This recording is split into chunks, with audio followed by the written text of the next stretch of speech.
D7 news ప్రేక్షకులకు నమస్కారం. ఆంధ్రప్రదేశ్లో ఇంటర్ పరీక్షలు ప్రారంభమయ్యాయి. 23-2-2026 ఫస్ట్ ఇయర్ విద్యార్థులకు పరీక్షలు జరుగుతుండగా 24-2-2026 సెకండ్ ఇయర్ విద్యార్థులు తమ పరీక్షలకు హాజరు కానున్నారు.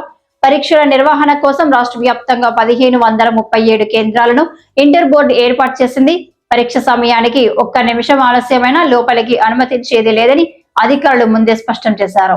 అయితే కొంతమంది ఎగ్జామ్ హాల్ కి ఆలస్యంగా రావడంతో వారిని గేట్ దగ్గరే ఆపేశారు సిబ్బంది. లోపలికి పంపించాలని గేట్ దగ్గర నిలబడి ఎదురు చూస్తున్నారు విద్యార్థులు. ట్రాఫిక్ కారణంగా ఆలస్యమైందని ఈసారికి అనుమతించాలని తల్లిదండ్రులు వేడుకున్నారు. సిబ్బంది అనుమతించకపోవడంతో విద్యార్థులు కంటతడి పెట్టుకున్నారు. ఈ ఒక్కసారికి అనుమతించాలని గేట్ దగ్గరే నిలబడి కన్నీరు పెట్టుకున్నారు. ఆంధ్రప్రదేశ్ రాష్ట్ర వ్యాప్తంగా ఈ సంవత్సరం మొత్తం 10,57,899 మంది విద్యార్థులు పరీక్షలకు హాజరవుతున్నారు.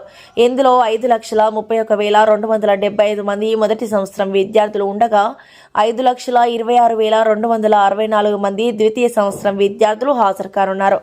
పరీక్షలు ఉదయం 9 గంటల నుండి మధ్యాహ్నం 12 గంటల వరకు జరగనున్నాయి.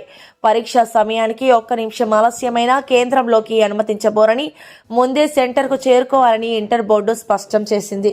ఇలాంటి మరింత ఇంట్రెస్టింగ్ న్యూస్ కోసం చూస్తూనే ఉండండి D7 న్యూస్.